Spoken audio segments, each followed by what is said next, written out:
Le deuxième livre de Samuel, chapitre 3. La guerre dura longtemps entre la famille de Saül et celle de David. David devenait de plus en plus fort, tandis que la famille de Saül s'affaiblissait de plus en plus. David eut des fils à Hébron. Son aîné fut Amnon, qui lut d'Akinoam de Jisraël. Le deuxième fut Kileab, d'Abigaël de Carmel, la femme de Nabal. Le troisième, Absalom, fils de Maaka, elle-même fille de Talmaï, roi de Géshur. Le quatrième, Adonijah, fils de Haggith. Le cinquième, Shephasia, fils de Bital.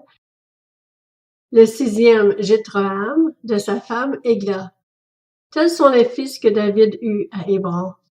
Durant la guerre entre la famille de Saül et celle de David, Abner avait tenu ferme pour la famille de Saül. Or Saül avait eu une concubine du nom de Rithipa, qui était la fille d'Aja. Ish-Bosheth dit à Abner, « Pourquoi as-tu eu des relations avec la concubine de mon père? » Abner fut très irrité des paroles d'Ish-Bosheth et répondit, « Suis-je une tête de chien à la solde de Juda? Je fais aujourd'hui preuve de bonté envers la famille de ton père Saül, envers ses frères et ses amis. Je ne t'ai pas livré entre les mains de David. Et tu me reproches maintenant une faute avec cette femme? Que Dieu me traite avec la plus grande sévérité si je n'agis pas vis-à-vis de David, conformément à ce que l'Éternel lui a juré. Il a promis de transférer la royauté de la famille de Saül à la sienne et d'établir le trône de David sur Israël et sur Juda, depuis Dan jusqu'à Beer-Shéba. Ish-Bosheth n'osa pas répliquer un seul mot à Abner parce qu'il avait peur de lui. Abner envoya des messagers à David pour lui dire de sa part, « À qui appartient le pays?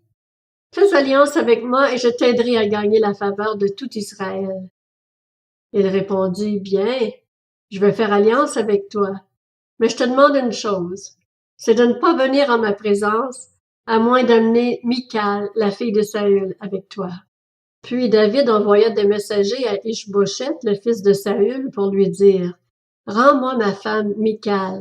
Elle était devenue ma fiancée pour 100 prépuces de Philistins. » Ish-Bosheth la fit prendre chez son mari Paltiel, fils de Laïch. Son mari la suivit en pleurant jusqu'à Bacurim. Abner lui dit alors, « Va-t'en, retourne chez toi. » Et il retourna chez lui. Abner eut un entretien avec les anciens d'Israël. Il leur dit, « Auparavant, vous désiriez avoir David pour roi. Agissez maintenant. En effet, l'Éternel a dit de lui, « C'est par David, mon serviteur, que je délivrerai mon peuple Israël de l'oppression des Philistins et de tous ses ennemis. » Abner parla aussi à la tribu de Benjamin, et il alla rapporter à David à Hébron ce qu'avait décidé Israël et toute la communauté de Benjamin. Il arriva vers lui à Hébron, accompagné de 20 hommes, et David fit un festin en son honneur et en l'honneur de ses compagnons.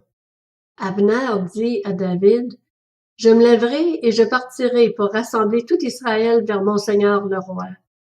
Ils feront alliance avec toi et tu régneras partout où tu le désires. » David laissa partir Abner qui s'en alla en paix. Voici que Joab et les serviteurs de David revenaient d'une expédition et ils ramenèrent un grand butin. Abner n'était plus auprès de David à Hébron, car celui-ci l'avait laissé partir, et il s'en était allé en paix. Lorsque Joab arriva avec toute sa troupe, on lui annonça, « Abner, fils de Ner, est venu trouver le roi. » Celui-ci l'a laissé repartir, et il s'en est allé en paix. Joab se rendit chez le roi et dit, « Qu'as-tu fait? Abner est venu te trouver. Pourquoi l'as-tu laissé repartir en toute tranquillité? » « Tu connais Abner, fils de Ner. C'est pour te tromper qu'il est venu, pour connaître tes manœuvres et savoir tout ce que tu fais. » Après avoir quitté David, Joab envoya des messagers sur les traces d'Abner, et ils le ramenèrent de la citerne de Sira. David n'en savait rien. Lorsque Abner fut de retour à Hébron, Joab le tira à l'écart à l'intérieur de la porte de la ville, comme pour lui parler en secret. Là, il le frappa au ventre et le tua pour venger la mort de son frère Asaël. David l'apprit par la suite et il dit alors, « Je suis pour toujours innocent devant l'Éternel, du sang d'Abner, fils de Ner, et mon royaume l'est aussi. Que ce sang retombe sur Joab et sur toute sa famille.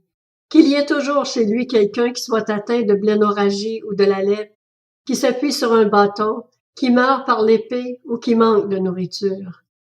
Ainsi, Joab et son frère Abishai tuèrent Abner parce qu'il avait donné la mort à leur frère Asahel à Gabaon dans la bataille. David dit à Joab et à tout le peuple qui était avec lui, « Déchirez vos habits, couvrez-vous de sacs et pleurez en marchant devant Abner. » Quant au roi David, il marcha derrière le cercueil. On enterra Abner à Hébron. Le roi se mit à pleurer tout haut sur le tombeau d'Abner, et tout le peuple pleura. Le roi composa une complainte sur Abner. Il dit, « Abner devait-il mourir comme un criminel? Tu n'avais ni les mains attachées, ni les pieds emprisonnés. Tu es tombé comme on tombe devant des méchants. » Et tout le peuple se remit à pleurer sur Abner.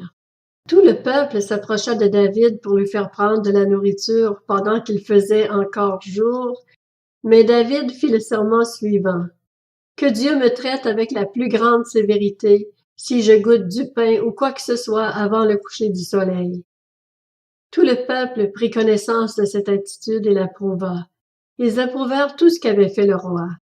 Tout le peuple et tout Israël comprirent ce jour-là que ce n'était pas sur un ordre du roi qu'Abner, fils de Ner, avait été tué.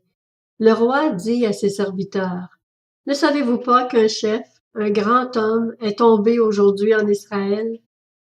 Je suis encore faible, même si j'ai été consacré roi par onction, et ces hommes, les fils de Tseruja, sont trop puissants pour moi. Que l'Éternel traite conformément à sa méchanceté celui qui fait le mal. »